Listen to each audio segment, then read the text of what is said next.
என் வழி சினிமா நண்பர்களுக்கு வணக்கம். ஒரு வழியா வேட்டையன் இசை வெளியீட்டு விழாவுல சூப்பர் ஸ்டார் ரஜினிகாந்த் அவர்கள் பேசி முடிச்சுட்டாரு.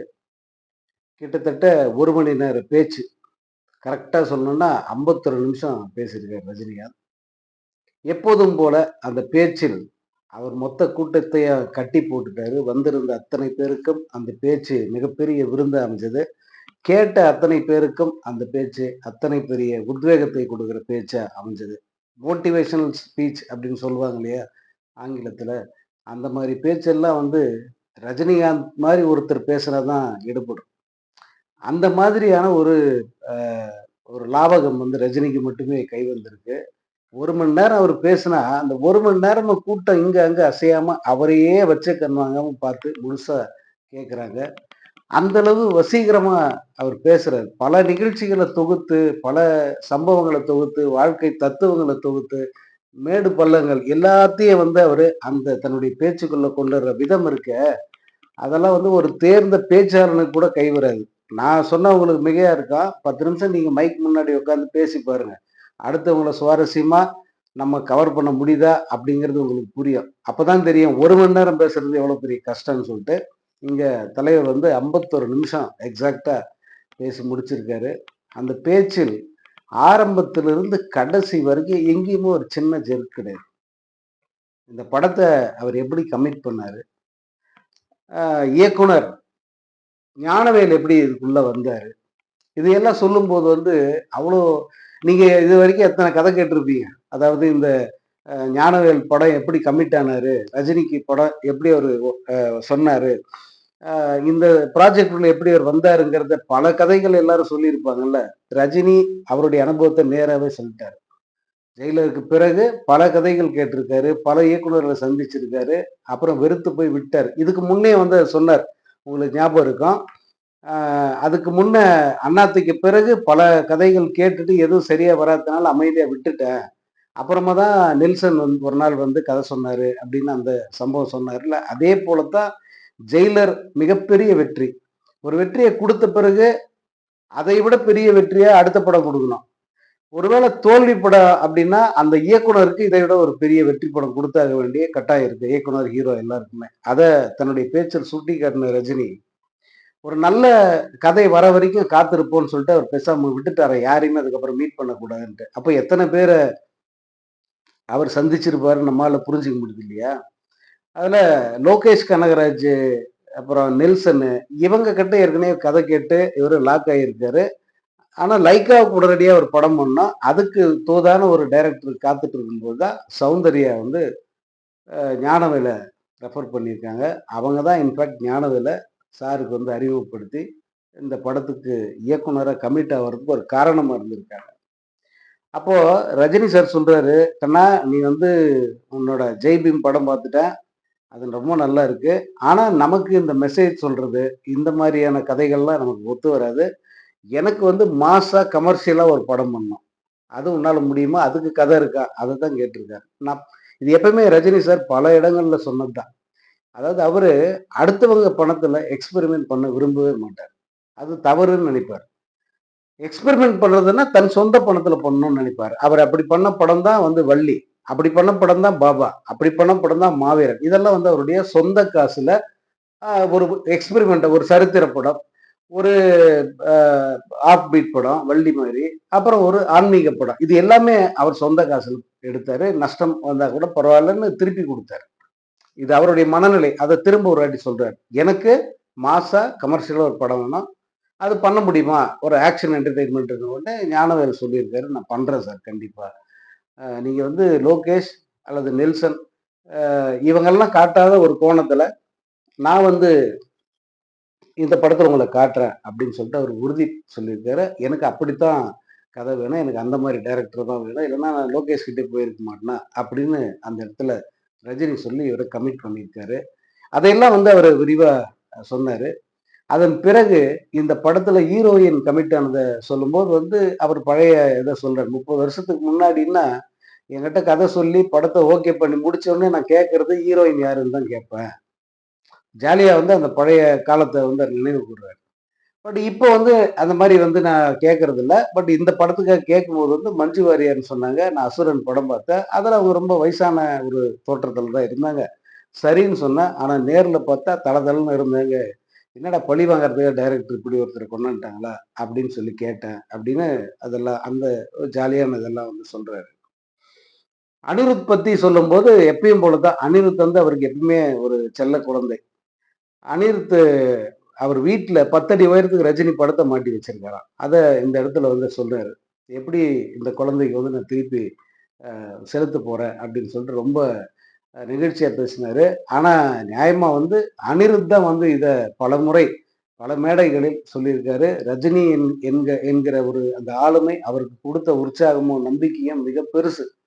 அதனால தான் அனிருத் வந்து இந்த அளவுக்கு உயிருக்கு உயிரா வந்து அவர்கிட்ட இருக்காரு. அத விட முக்கியம் நான் ஏற்கனவே 2 வீடியோல சொல்லியிருப்பேன். அனிருத் இன்னைக்கு ரஜினி படத்துக்கு மியூசிக் பண்றாருன்னா, அதுக்கு ரஜினியும் ஒரு காரணம். நேரடி காரணம் கிடையாது. அவர் என்ன தெரியுமா? ஒரு முறை அந்த 2015ல பீப் சாங் விஷயத்துல அனிருத் நேரடியாவே போலீஸ்ல மாட்டிக்கிட்டார். போலீஸ் அவர வலை வீசி தேடுது. ஆனா இவரு வெளிநாட்டுல கிட்டத்தட்ட தலைமறைவுன்ற சூழல். சிம்பு ஏற்கனவே தலைமறைவுல இருந்துட்டாரு.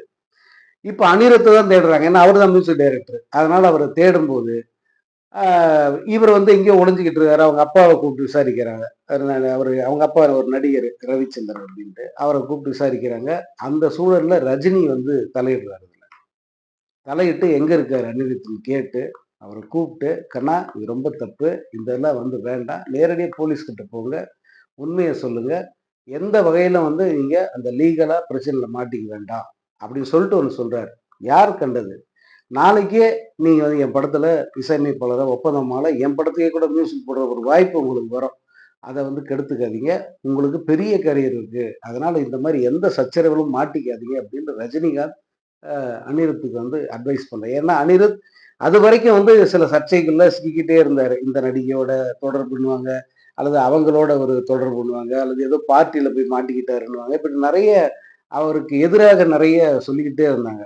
எல்லாத்தையுமே அவர் கவனிக்கிறார் ரஜினிகாந்த். எல்லாத்தையும் கவனிச்சுட்டு தான் ஒரு நாள் இத கூப்பிட்டு சொல்றாரு. அதன் பிறகு அனிருத்துக்கு ஏற்பட்ட வளர்ச்சி மிகப்பெரியது.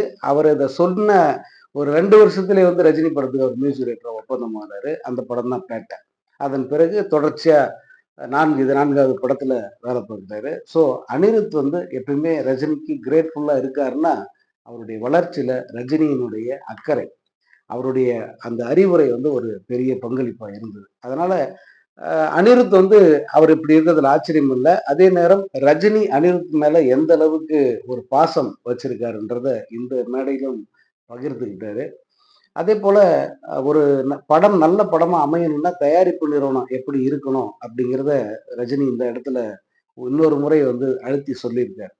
இந்த படம் எப்ப ரிலீஸ் ஆகணும் அப்படிங்கிறத எப்ப முடிவு பண்ணாங்க? ஜூன் மாசம். நம்ம பலமுறை பேசியிருக்கோம். ஜூன் மாசமே ரஜினி சார் இமயமலைக்கு போயிருக்கும்போது, வேட்டையன் எப்ப ரிலீஸ்ன்னு கேட்கும்போது, அவங்க அக்டோபர் 10ஆம் தேதி தசரா விடுமுறைக்கு இந்த படம் ரிலீஸ்ன்னு ரஜினி சார் சொல்லிட்டாரு. இதை லைக்கா நிறுவனம் முடிவு பண்ணிருச்சு.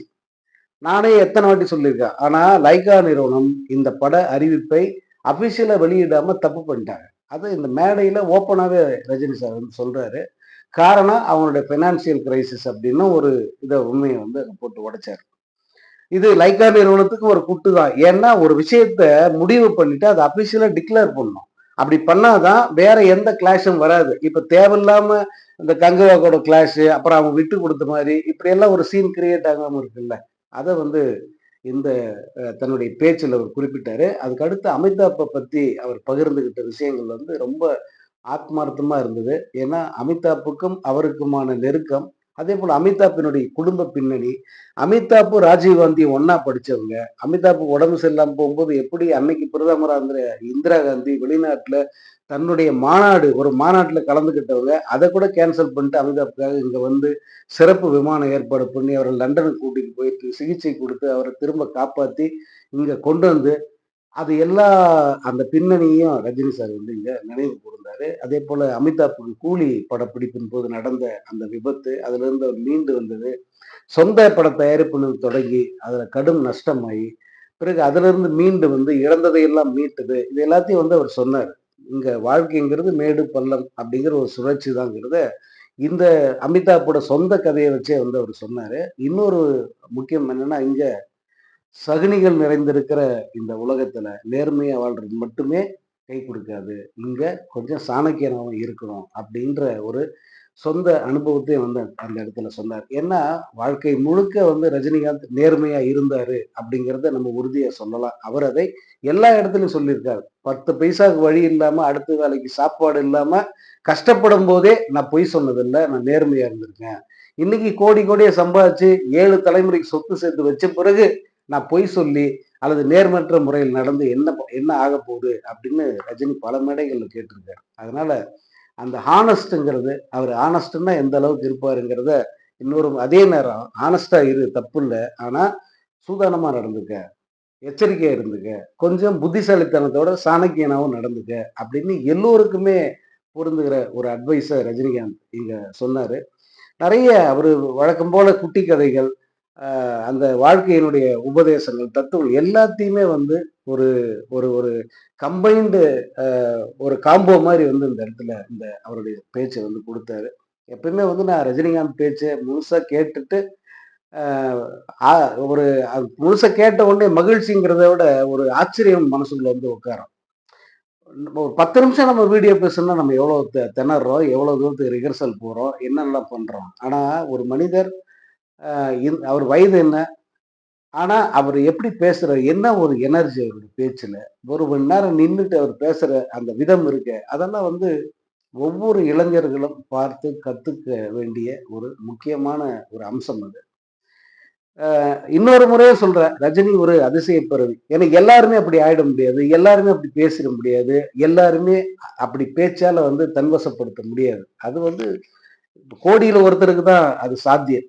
அது மாரி ரஜினி வந்து அப்படி ஒரு ஒரு ஒரு உன்னதமான, ஒரு அதிசயமான ஒரு பிறவி அவரு. அவருடைய பேச்சு முழுக்க முழுக்க ஒரு பாடம். ஆ ஒரு வரம் அது. கேட்டதே வந்து ஒரு வரம் அப்படின்னு சொல்லலாம். இப்படியெல்லாம் வந்து 1 மணி நேரம் யாராவது பேசி நீங்க கேட்டுருக்கீங்களா? ஒரு அரசியல் தலைவரு, இல்ல சொற்பொழிவாளரு, இல்ல ஏதாவது ஒரு ஆன்மீகவாதி, இவங்க கூட்டத்துல போய் உட்கார்ந்து 1 மணி நேரம் சுவாரஸ்யமா கைத்தட்டி ஆரவாரம் பண்ணி உங்களால வந்து ரசிச்சு கேட்டுற முடியுமா? ஆனா இந்த மனிதர் பேச்ச அப்படி ரசிச்சு கேட்க முடிஞ்சது. இன்னும் 1 வாரம் பொறுத்திருங்க. முழுமையா எல்லோருமே வந்து அந்த பேச்சை கேட்க முடியும். இப்பயே கூட வந்து சமூக வலைதளங்கள்ல துண்டு துண்டாக பல காணொளிகள் உங்களுக்கு கிடைக்கும். அது எல்லாத்தையுமே பாருங்க. இந்த லைவ் ஸ்ட்ரீம் போட்டவங்க எல்லாம் விடியறதுக்குள்ள எடுத்துருவாங்க. அதனால தான் இத சொல்றேன். ஏன்னா, விடிகாலையில வந்து அந்த இது இருந்ததுன்னா, சைட்டே காணாம போயிடும் அல்லது அந்த பக்கம் காணாம போயிடும். அந்த மாதிரி ஒரு ஏற்பாடு காப்பிரைட் இஷ்யூக்காக வந்து அவங்க பண்ணி வச்சிருக்காங்க. அதனால ஜெயிலருக்கு அப்படிதான் நடந்தது. எல்லாருமே தலைவரோட 1 மணி நேர ஸ்பீச்சை எங்கள் தளத்தில் எக்ஸ்க்ளூசிவா கண்டு மகிழலாம் அப்படின்னு எல்லாருமே போட்டாங்க. ஆனா என்ன ஆச்சு தெரியுமா? கடைசியில 8 மணிக்குள்ள வந்து சைட் எல்லாம் அடிச்சுட்டாங்க. பயங்கரமான புலம்பல் சத்தம் கேட்டுச்சு. இத்தனைக்கும் படத்தோட பிஆர்ஓ முன்னாடியே சொல்ட்டாரு. தயவு செஞ்சு யாரும் போட்டுறாதீங்க. இது காப்பிரைட் இஷ்யூ வரும்ன்னு சொல்லிட்டு கேட்காம போட்டவங்க மாட்டிக்கிட்டாங்க. அதனால இந்த முறை கேர்ஃபுல்லா எல்லாருமே சமூக வலைதளங்கள்ல லைவா போட்டு அல்லது அந்த துண்டு துண்டா காணொளிகளை போட்டு வெளியில இருக்கிறவங்களுடைய அந்த ஆவல தீர்த்திருக்காங்க. அவங்களுக்கும் நன்றி. அ இந்த அ வேட்டையன் இசை வெளியீட்டு நிகழ்ச்சி குறித்து நாம வெளியிட்ட இந்த 3 வீடியோக்களையும் பார்த்த உங்களுக்கும் என்னுடைய மனமார்ந்த நன்றி. வணக்கம்.